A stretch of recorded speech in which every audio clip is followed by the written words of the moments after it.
നല്ലത് ചെയ്താൽ നന്നാകും, നന്മകളെന്നും ഉണ്ടാകും. നല്ലത് ചെയ്താൽ നന്നാകും, നന്മകളെന്നും ഉണ്ടാകും. നൽവഴി എന്നും നടക്കേണം, നല്ലത് മാത്രം ചെയ്യണം. നൽവഴി എന്നും നടന്നിടാം, നല്ലൊരു പാഠം ചൊല്ലിടാം. Jesus kids, Jesus kids. തകൃതി നടക്കരുതേ, തരികിടയൊന്നും ചെയ്യരുതേ.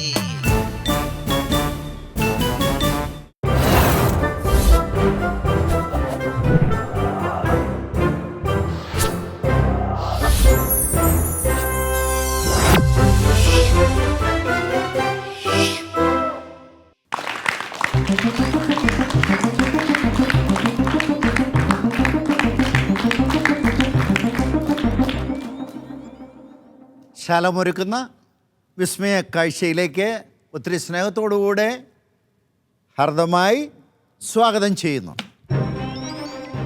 ശാലോം ടെലിവിഷൻ നിങ്ങൾക്കായൊരുക്കും വിസ്മയ കാഴ്ചയാണിന്നിവിടെ.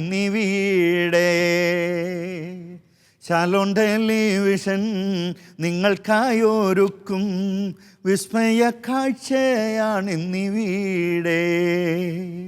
കാണുക കേൾക്കുക എൻ പ്രിയരെ, കാര്യങ്ങൾ കേട്ടു ഗ്രഹിച്ചിടുക. മാജിക് ഇഷ്ടമാണല്ലോ? ഇഷ്ടമാണ്. മാജിക് കണ്ടു മടുത്തോ? ഇല്ല. മടുപ്പൊന്നുമില്ല അല്ലേ? അപ്പോൾ കൈവിരലുകളിൽ ഇങ്ങനെ വിസ്മയം ജനിപ്പിക്കുക, അത്ഭുതത്തിൻ്റെ ഒരു കലയാണ് മാജിക് എന്ന് പറയുന്നത്. ഈ സഭാപിതാക്കന്മാരൊക്കെ പറഞ്ഞു വച്ചിരുന്നു, വശ്യതയുള്ള ദൃശ്യമാധ്യമങ്ങൾ ഉപയോഗിക്കാനുള്ള പരിശീലനം വേണം, ഉപയോഗിക്കണമെന്നൊക്കെ പറഞ്ഞു വച്ചിരുന്നു. അപ്പം മാജിക് ഇഷ്ടമായതുകൊണ്ട് ഞാൻ 1-2 കൊച്ച് മാജിക് ഐറ്റംസ് കാണിക്കട്ടെ? വേണോ? വേണമെങ്കിൽ വേണമെന്ന് പറ, വേണ്ടെങ്കിൽ വേണ്ടെന്ന് പറ. വേണോ? വേണം. ഓക്കെ. അപ്പോൾ എൻ്റെ കയ്യിലേക്ക് നോക്കിയേ. എൻ്റെ കയ്യിൽ 2-3 ചരടുണ്ട്. ശ്രദ്ധിച്ചിരുന്നാൽ അത് മനസ്സിലാവുള്ളൂ. ഞാനിതാ ഒന്നും പറയുന്നില്ല, ഈ ചരട് കൊണ്ടൊരു മാജിക് കാണിക്കാൻ പോവുകയാണ്.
അപ്പോൾ നമ്മൾ മാജിക് എന്ന കൊച്ചു കലാരൂപത്തിലൂടെ നമ്മൾ ചില ചിന്തയിലേക്ക് കടന്നു പോകുമ്പോൾ ഞാനൊരു മാജിക് പഠിപ്പിക്കട്ടെ?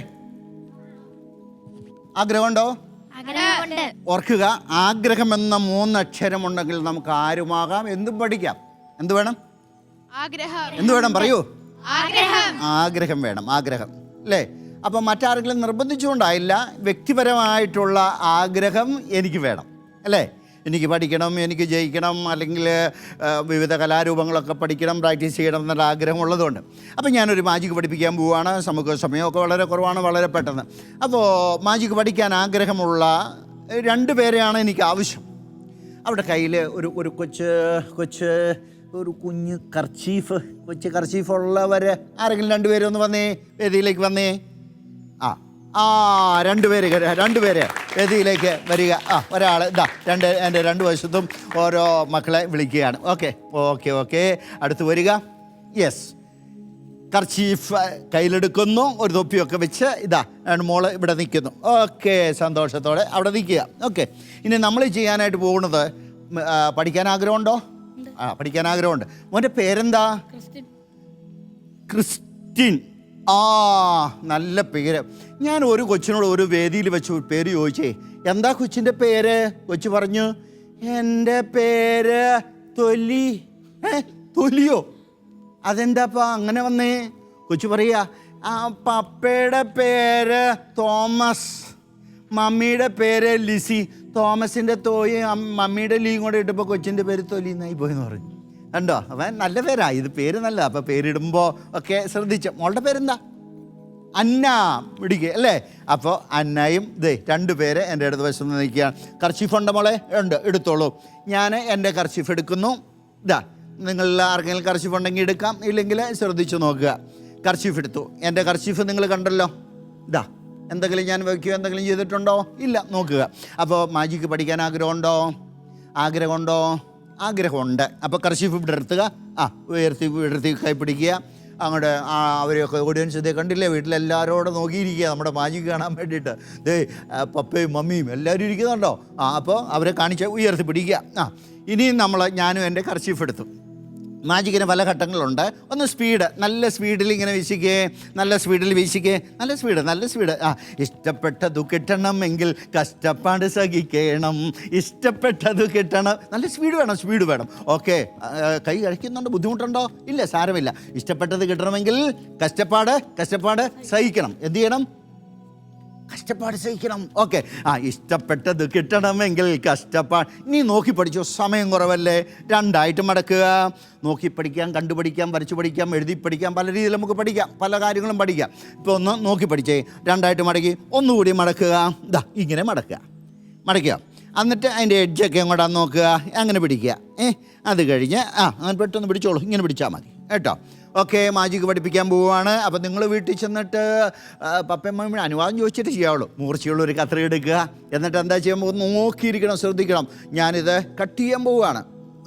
കട്ട് ചെയ്തിട്ടുണ്ടോ നോക്കണം. ഓക്കെ, മോളുടെ കർച്ചീഫ് തരിക. ഇഷ്ടപ്പെട്ടത് കിട്ടണമെങ്കിൽ എന്ത് ചെയ്യണം? കഷ്ടപ്പാട് സഹിക്കണം, അല്ലേ? അതെന്താ മുഖത്തിനൊരു വാട്ടം? ഇല്ല, അവിടെ ചിരിക്കുക. ഇഷ്ടപ്പെട്ടത് കിട്ടണമെങ്കിൽ കഷ്ടപ്പാട് സഹിക്കണം. കർച്ചീഫ്. മനസ്സിലായോ? അപ്പം ജീവിതം എന്ന് പറയുന്നത് സുഖദുഃഖ സമ്മിശ്രമാണ്. എന്താണ്? സുഖവും ദുഃഖവും ഉണ്ടാവും ജീവിതത്തിൽ. സുഖം മാത്രമായിരിക്കുമോ? അല്ല, ദുഃഖം വരും, സുഖം വരും, അല്ലേ? സുഖം ദുഃഖം മാറി മഴ വെയിൽ മഞ്ഞ് എന്നൊക്കെ പറയുന്ന പോലെ തന്നെ ജീവിതത്തിലും വരും. ഞാൻ വീണ്ടും ഒന്നോടെ കട്ട് ചെയ്യുന്നു. തരിക മോളെ, തരിക. അപ്പോൾ ബൈബിളിൽ ഒരു വചനം നിങ്ങൾ കേട്ടിട്ടുണ്ടോ? ദൈവത്തെ സ്നേഹിക്കുന്നവർക്ക്, അവിടുത്തെ പദ്ധതി അനുസരിച്ച് വിളിക്കപ്പെട്ടവർക്ക് സകലതും ദൈവം നന്മയാക്കി പരിണമിപ്പിക്കും. അപ്പം നമ്മൾ ചെയ്യുന്ന പ്രവൃത്തികളൊക്കെ ആര് കാണുന്നുണ്ട്? ദൈവം കാണുന്നുണ്ട്. അപ്പം നോക്കാം, ദൈവം അറിയാതെ ഒന്നും നമ്മുടെ ജീവിതത്തിൽ സംഭവിക്കുന്നില്ല. കരയാൻ തുടങ്ങണോ? അല്ല, എനിക്കൊന്ന് കരയാൻ തുടങ്ങുന്നത്. അപ്പോൾ ദൈവം കാണാതെ ഒന്നും സംഭവിക്കില്ല. വീണ്ടും ഞാൻ കർച്ചീഫ് കണ്ടിച്ചു. ഇത് നമുക്ക് മാത്രമല്ലല്ലോ, അതുകൊണ്ട് കത്രിക മാറ്റി വെച്ചു. ഇനി കർച്ചീഫ് ഇടത് കയ്യിൽ ചുറ്റിപ്പിടിക്കുക. മാജിക് പഠിക്കാനാണ് ട്രെയിനിങ് തരിക. ഇടത് കൈ ചുറ്റിപ്പിടിക്കുക. ഓക്കെ, എന്നിട്ട് 1 2 3 എന്ന് പറയുമ്പോൾ ഇടത് കൈയിലെ കർച്ചീഫിന് വലത് കൈ കൊണ്ട് ഇങ്ങനെ ഒരു ആക്ഷൻ കൊടുക്കണം. ഓക്കെ, ആക്ഷൻ കൊടുക്കണം. റെഡി? Okay, 1 2 3 action. അതെന്നാ വെള്ളത്തിൽ ചാടിയോ? തുഴയാന്ന് എനിക്ക് തോന്നുന്നു, അല്ലേ? അതിന് മുകളിൽ ഭരതനാട്യം കളിക്കുകയാണോ? സാരമില്ല, എന്തായാലും പഠിച്ചു വന്നല്ലേ ഉള്ളൂ, സാരമില്ല. ഓക്കെ, 1 2 3 ആക്ഷൻ കൊടുക്ക്. മുടിഞ്ഞു പോണേന്നാണ് പറയണേ. അതെയോ, എന്താണെന്നറിയില്ല ഇല്ലേ. എന്തായിരുന്നാലും ഇനി 1 2 3 പറയുമ്പോൾ നമ്മൾ കർച്ചീഫ് വിടർത്തുക, എന്നിട്ട് ഓഡിയൻസിനെ കാണിക്കുക. ഓക്കെ, 1 2 3 വിടർത്ത്. പെട്ടെന്നാട്ടെ, പെട്ടെന്ന് വിടർത്തി ഓഡിയൻസിനെ പൊക്കി കാണിച്ച് ഉയർത്തി കാണിക്കുക. കാണിക്കുക, ഉയർത്തി നന്നായിട്ട് കാണിക്കുക. കണ്ടോ, ദൈവത്തെ സ്നേഹിക്കുന്നവർക്ക് അവിടുത്തെ പദ്ധതി അനുസരിച്ച് വിളിക്കപ്പെട്ടവർക്ക് സകലതും ദൈവം നന്മയാക്കി മാറ്റുന്നു. കണ്ടോ, ദൈവം ഞാനൊന്ന് ചോദിക്കട്ടെ, ചിലപ്പോൾ നമ്മൾ പറയും ഇതൊക്കെ മുറിച്ച് കളഞ്ഞ് അയ്യോ കഷ്ടമായി പോയി, സങ്കടമായി പോയി എന്നൊക്കെ പറയും. അപ്പോഴും ആര് കാണുന്നു? ജീവിത പ്രശ്നങ്ങൾ ദൈവം കാണുന്നു. ഞാൻ എൻ്റെ കർച്ചീഫ് മാറ്റി വയ്ക്കുന്നു. അതിനുശേഷം ഇവിടെ നിന്ന് ഞാനൊരു ബാഗ് എടുത്തുകൊണ്ട് വരിക.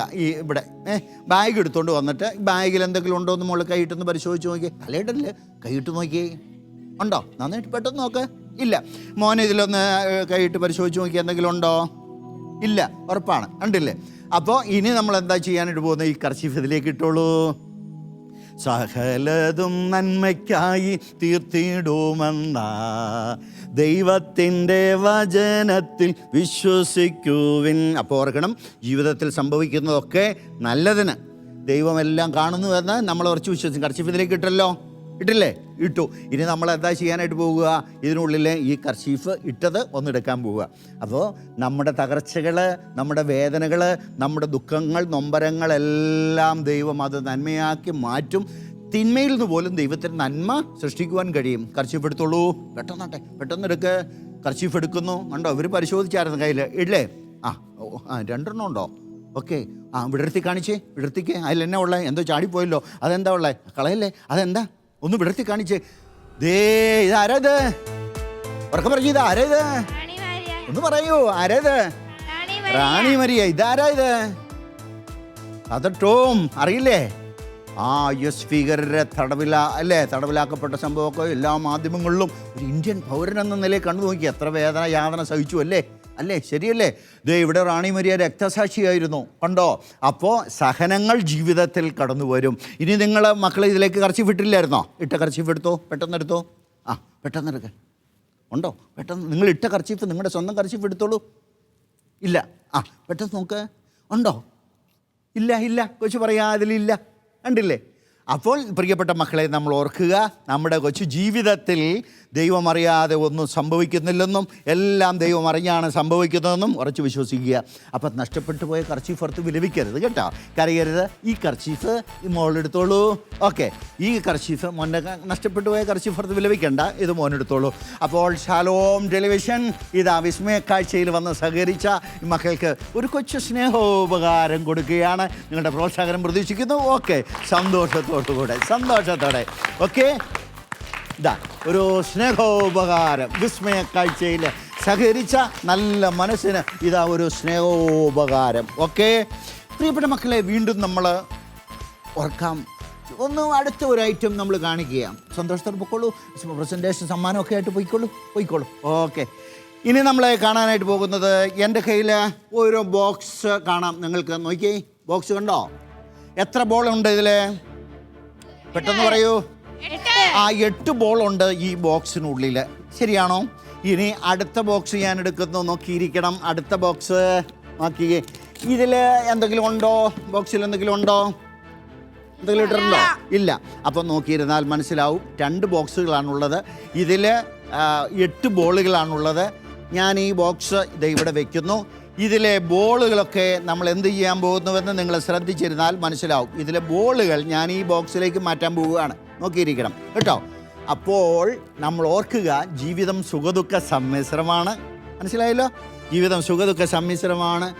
ഒരു പക്ഷി എന്ത് സംഭവിക്കാം? നമുക്കറിയാം, കേരളത്തിൽ ജലപ്രളയം വന്നു ഇല്ലേ? വെള്ളപ്പൊക്കം ഉണ്ടായി, എത്രയോ ജീവൻ നഷ്ടമായി, അതുപോലെ വളർത്തുമൃഗങ്ങൾ നഷ്ടമായി, ഭൂയിടങ്ങൾ നഷ്ടമായി, അങ്ങനെ എല്ലാം നഷ്ടമായി. ആ അവസ്ഥ നോക്കിയേ. ഈ നഷ്ടപ്പെടുമ്പോഴും ഓർക്കുക, ദുരന്തങ്ങൾ സംഭവിക്കണം, ഓർക്കുക, ആത്മവിശ്വാസത്തോടെ നമ്മൾ മുന്നേറുക. നിരാശപ്പെടരുത് കേട്ടോ. മാർക്ക് കുറഞ്ഞു പോയാലും നിരാശപ്പെടരുത്. ഇപ്പോൾ ഇതിൽ ബോളുണ്ടോ? നോക്കിക്കോളൂ. ബോളുണ്ടോ? ബോളില്ല. എത്ര ബോൾ ഇതിലേക്ക് മാറ്റിയിട്ടുണ്ട്? 8 ബോൾ ഇതിലേക്ക് മാറ്റിയിട്ടുണ്ട്. അപ്പോൾ നിരാശപ്പെടരുത്, പ്രത്യാശയോടുകൂടെ നമ്മൾ ഇരിക്കുക. ഞാൻ ഈ ബോക്സ് അടയ്ക്കുകയാണ്. ശ്രദ്ധിച്ചിരുന്നാൽ മനസ്സിലാവും. ഈ ബോക്സ് എന്ത് ചെയ്യാൻ പോകുന്നു? അടയ്ക്കാനായിട്ട് പോവുകയാണ്. ഉടനെ ഈ അടച്ച ബോക്സ് ഇത് ദൈവകൃപയിൽ ഞാൻ ആശ്രയിച്ച് അവൻ വഴികളെ ഞാൻ അറിഞ്ഞ് അനുഗമിച്ചിടും അവനുടെ ചുവടുകളെ. ബോളുണ്ടോ? ബോളുണ്ടോ? എത്ര ബോളുണ്ട്? 8 ബോള്. കണ്ടോ, നഷ്ടപ്പെട്ടു പോയ ക്ഷേമാശ്വര്യങ്ങളൊക്കെ ആര് തിരിച്ചു തരും? ദൈവം തിരിച്ചു തരും. നിരാശ പാടില്ല. പ്രത്യാശയോടുകൂടെ നമ്മൾ നമ്മുടെ ജീവിതത്തിൽ ഇരിക്കണം എന്നുള്ള ഒരു സത്യം ഓർത്തുകൊണ്ട് നമ്മുടെ കൊച്ചു ജീവിതവും നമ്മുടെ എല്ലാവരുടെയും ജീവിതം സുഖിക്കാൻ മാത്രമുള്ളതല്ല, സഹിക്കാൻ കൂടിയുള്ളതാ. എന്നാൽ സഹനം മാത്രമല്ല, സുഖം സന്തോഷമെല്ലാം ജീവിതത്തിൽ മാറി മാറി വരുമ്പോഴും മുഖം വാടാതെ ദൈവത്തിൽ ആശ്രയിച്ച് ധീരതയോടെ മുന്നോട്ട് പോകാൻ കഴിയട്ടെ എന്ന് ആശംസിക്കുന്നു. ഓക്കെ ഓക്കെ, ദൈവം അനുഗ്രഹിക്കട്ടെ.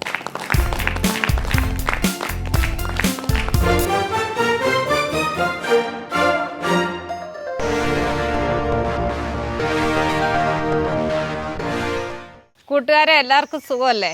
ഇന്ന് നമുക്ക് ചെടികൾ, കുറച്ച് പൂച്ചെടികളൊക്കെ നമ്മുടെ വേസ്റ്റ് പാത്രങ്ങളിലും കുപ്പികളിലുമൊക്കെ നടുന്നത് എങ്ങനെയാണെന്ന് നമുക്ക് നോക്കാം.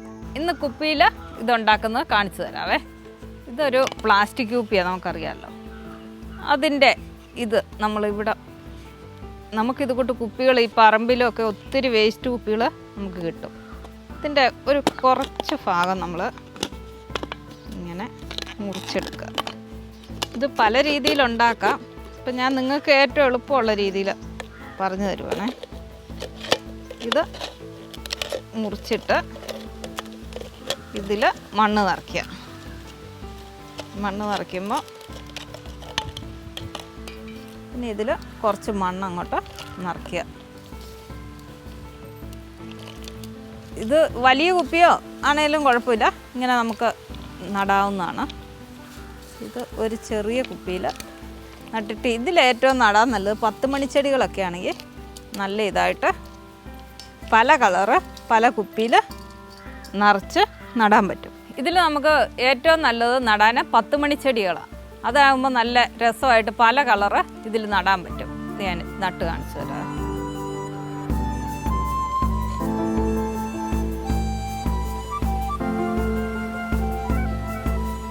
ഇത് നട്ടിട്ട് നമ്മളിതിൽ വലിയ ഇതൊന്നും ചെയ്തിട്ടില്ല. ഞാനിതിൽ മണ്ണും എല്ലുപൊടിയും വേപ്പ് പിണ്ണാക്കും മാത്രമേ നട്ടിട്ടുള്ളൂ. നമ്മൾ ഇതിനകത്ത് ഈ ആട്ടും കാഷ്ടമൊക്കെ ഇട്ടിട്ടുണ്ടെങ്കിൽ ഒത്തിരി പുല്ല് ഒക്കെ മുളച്ച് വരും.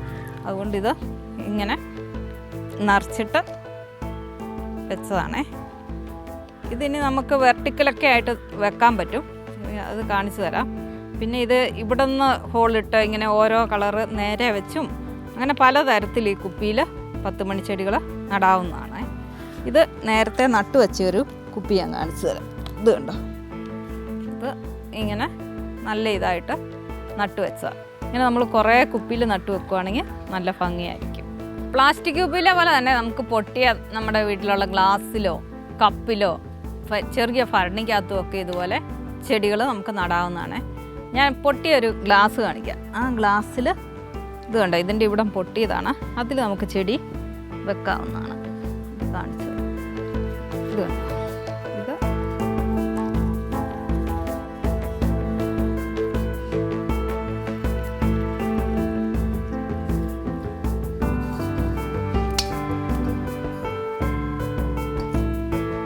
ഇങ്ങനെ ഈ ഗ്ലാസ്സിൽ വെക്കാം.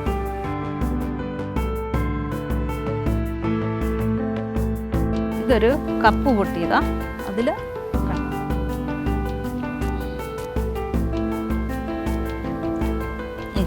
കണ്ടോ, ഇതുണ്ട് നേരത്തെ വെച്ചരുത്.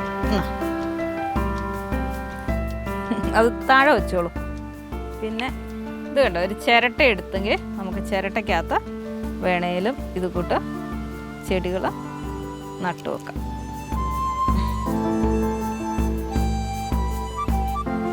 ഇതെല്ലാം കുറച്ച് ദിവസം കൊണ്ട് ഇത് നിറഞ്ഞ് വളർന്ന് വന്നോളൂ.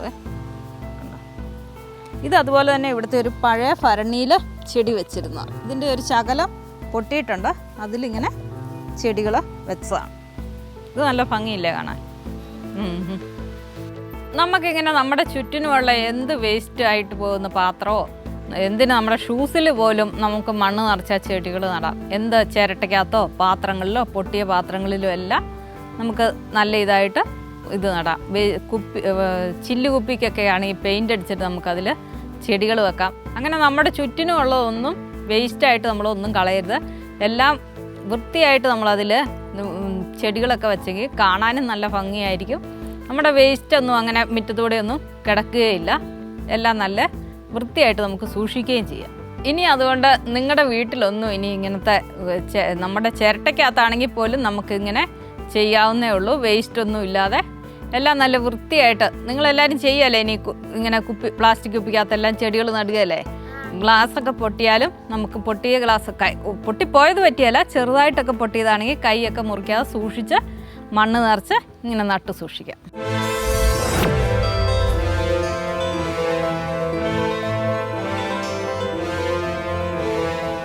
പ്രിയപ്പെട്ട കൂട്ടുകാരെ, നിങ്ങൾക്കെല്ലാം സുഖമാണല്ലോ അല്ലേ? നിങ്ങളുടെ പ്രാർത്ഥനാ ജീവിതമൊക്കെ എങ്ങനെ പോകുന്നു? നന്നായി പ്രാർത്ഥിക്കാനൊക്കെ കൂട്ടുകാർക്ക് സാധിക്കുന്നുണ്ടോ? കൂട്ടുകാരെല്ലാം അത് ചെയ്യുന്നുണ്ടാകും എന്ന് നല്ല ഉറപ്പുണ്ട്. എങ്കിലും ചില കാര്യങ്ങൾ നിങ്ങളെ ഞാൻ ഓർമ്മിപ്പിക്കുകയാണ്. നമ്മുടെ ശരീരത്തിൻ്റെ ആരോഗ്യം, മനസ്സിൻ്റെ ആരോഗ്യം ഉള്ളതുപോലെ തന്നെ നമ്മുടെ സ്പിരിച്വൽ ലൈഫ് നല്ല ആരോഗ്യപരമായിരിക്കണം. എന്നാൽ മാത്രമേ ഒരു സമഗ്രമായ ഒരു രീതി, ഒരു ആരോഗ്യം നമുക്കുണ്ടാകുകയുള്ളൂ, നമ്മുടെ വ്യക്തിത്വങ്ങൾക്ക് ഉണ്ടാകുകയുള്ളൂ. കൂട്ടുകാരൊക്കെ പഠിക്കാനിരിക്കുമ്പോൾ എങ്ങനെയാണ് നിങ്ങൾ പെട്ടെന്ന് നിങ്ങൾ എഴുന്നേറ്റ് പോയി പുസ്തകം തുറന്നു പഠിച്ചു, ആ ഒരു രീതിയാണോ നിങ്ങൾക്കുള്ളത്? ഇവിടെ ഓർമ്മിപ്പിക്കാനുള്ളൊരു കാര്യം, നമുക്ക് ചിലപ്പോൾ എല്ലാ കഴിവുകളും ഉണ്ടാകണമെന്നില്ല. ഒരുപാട് കഴിവ് കുറഞ്ഞ മക്കളുണ്ട്, ഒരുപാട് പഠിക്കാൻ കഴിവുള്ള മക്കളുണ്ട്. ആര് തന്നെ ആയിക്കോട്ടെ, നമ്മൾ പഠിക്കാനിരിക്കുമ്പോൾ ഈശോയും പരിശുദ്ധ അമ്മയും നമ്മുടെ കൂടെ ഉണ്ടാകണം. അവരെ നമ്മൾ നമ്മുടെ സൈഡുകളിൽ ഇരുത്തിയിട്ട് വേണം പഠനം ആരംഭിക്കാൻ. അല്ലെങ്കിൽ പലപ്പോഴും ഞാൻ പറഞ്ഞു കൊടുക്കാറുണ്ട്, ഒരു പാരഗ്രാഫ് ബൈബിള് വായിച്ചിട്ട് നിങ്ങൾ പഠിക്കാൻ തുടങ്ങി നോക്കി വയ്ക്കുക. നിങ്ങളെ സൃഷ്ടിച്ച ദൈവത്തെ ഓർത്തിട്ട് നിങ്ങൾക്ക് ഏൽപ്പിക്കപ്പെട്ട ഈ ദൗത്യം നിങ്ങൾ ചെയ്തു നോക്കിയേ. നിങ്ങൾ വിചാരിക്കുന്നതിനേക്കാൾ അപ്പുറം വിജയം തരാൻ, നിങ്ങളുടെ ലക്ഷ്യബോധത്തിലേക്ക് നിങ്ങളെ കൊണ്ടുപോകാൻ ഈ ദൈവത്തിന് മാത്രമേ സാധിക്കുള്ളൂ. എന്തൊക്കെ കാര്യങ്ങൾ നമ്മൾ നേടിയാലും ദൈവം കൂടെയില്ലെങ്കിൽ നമ്മൾ ഈ ചെയ്യുന്നതെല്ലാം വെറുതെയാണ്. ഒരു പക്ഷേ നമ്മൾ പുറത്തേക്കൊക്കെ നോക്കുമ്പോൾ നമുക്ക് കാണാൻ പറ്റുന്നുണ്ടാവും, പ്രാർത്ഥിക്കാത്ത ഒരുപാട് മനുഷ്യർ വലിയ വലിയ കാര്യങ്ങൾ ചെയ്തും വലിയ വിജയത്തിലൊക്കെ എത്തി നിൽക്കുന്നത് നിങ്ങൾക്ക് തോന്നുന്നുണ്ടാകും. അതൊരു തോന്നൽ മാത്രമാണ്. ദൈവം ഇല്ലാത്ത ജീവിതം വളരെ ശൂന്യമാണ്. അപ്പം അതുകൊണ്ട് പഠനത്തിൽ അങ്ങോട്ട് മുഴുകിയിരിക്കുമ്പോൾ നിങ്ങളുടെ ഈശോയും നിങ്ങളുടെ പരിശുദ്ധ അമ്മയും നിങ്ങളുടെ ഒപ്പം ഉണ്ടാകണം. നേരത്തെ പറഞ്ഞില്ലേ, നമ്മൾ ഒരു വാട്ടർ ബോട്ടിൽ അടുത്തുണ്ടാകണം എന്ന് പറഞ്ഞതുപോലെ തന്നെ ഒരു അവശ്യകാരിയാണ് നിങ്ങളുടെ ഈശോയും നിങ്ങളുടെ പരിശുദ്ധ അമ്മയും നിങ്ങളുടെ ഇടവും വലവും ഇരുന്ന് നിങ്ങൾ പഠിക്കാൻ തുടങ്ങിയാൽ നിങ്ങളുടെ കഴിവുകളോ കഴിവുകേടുകളോ ഒന്നും അവിടെ ഒന്നുമല്ല. ഈശോയ്ക്ക് എല്ലാം ചെയ്യാൻ സാധിക്കും.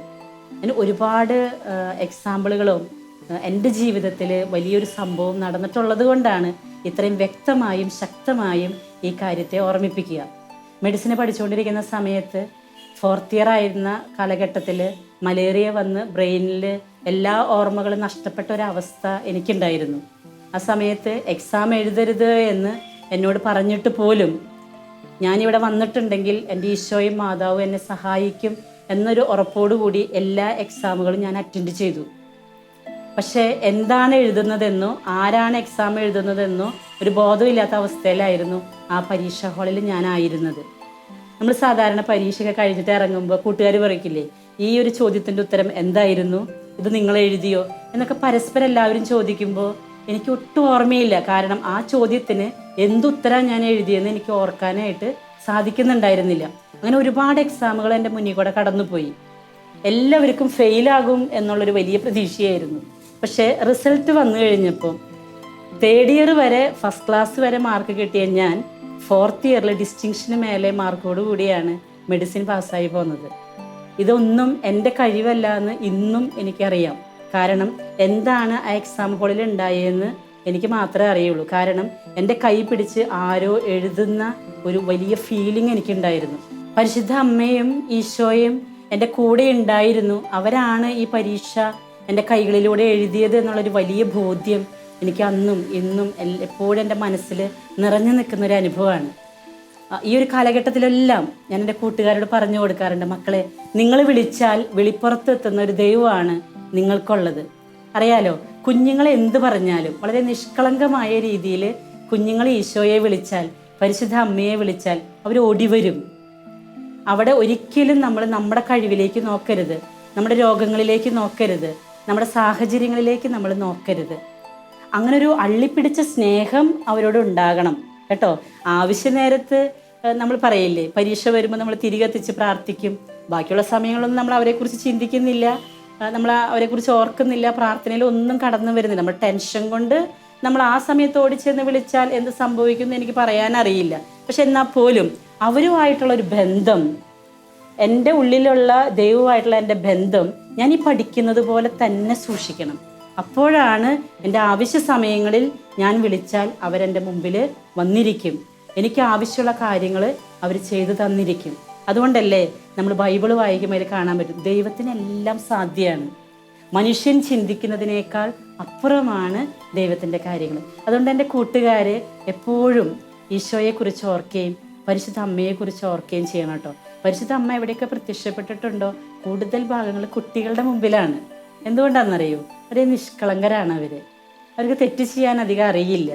അവർ കാണുന്നു, സംസാരിക്കുന്നു. ആ നിഷ്കളങ്കതയിൽ ഈശോയും പരിശുദ്ധ അമ്മയൊക്കെ വരും നിങ്ങളുടെ അടുത്ത്. അപ്പം അതുകൊണ്ട് എനിക്ക് ഈ കഴിവില്ലല്ലോ, ഞാൻ ലക്ഷ്യബോധം എന്നൊക്കെ പറയുമ്പോൾ ഞാൻ എത്ര ലക്ഷ്യങ്ങൾ വെച്ചാലും എനിക്ക് അവിടെ ഒന്നും എത്താൻ സാധിക്കില്ലല്ലോ, എൻ്റെ ജീവിതത്തിൽ എപ്പോഴും ഫെയിലിയറുകളാണ് ഞാൻ കണ്ടുകൊണ്ടിരിക്കുന്നത്, അതുകൊണ്ട് ഇനി ഞാൻ പ്രാർത്ഥിക്കുന്നില്ല, ഇനി ഞാൻ പഠിക്കുന്നില്ല, എൻ്റെ സാഹചര്യങ്ങൾ എങ്ങനെയാണ്, എൻ്റെ മാതാപിതാക്കൾ എങ്ങനെയാണ്, ഞങ്ങളുടെ വീട്ടിൽ പൈസയില്ല, ഞങ്ങളത്ര ഉയർന്നവരല്ല, ഇന്ന ബലഹീനത എനിക്കുണ്ട്. ഇല്ല, അതിനെക്കുറിച്ചൊന്നും എൻ്റെ കൂട്ടുകാർ ചിന്തിക്കരുത്. നിങ്ങളുടെ ദൈവം കൂടെയുണ്ടെങ്കിൽ നിങ്ങളുടെ ദൈവം അതെല്ലാം പരിഹരിക്കും. അപ്പം അതുകൊണ്ട് പഠിക്കാനിരിക്കുമ്പോൾ നിങ്ങളെപ്പോഴും പരിശുദ്ധ അമ്മയെയും ഈശോയെയും നിങ്ങളുടെ കൂടെ കൊണ്ടിരുത്തണം. നിങ്ങളുടെ കുടുംബ പ്രാർത്ഥനകൾ ഒരിക്കലും നിങ്ങൾ മുടക്കരുത്.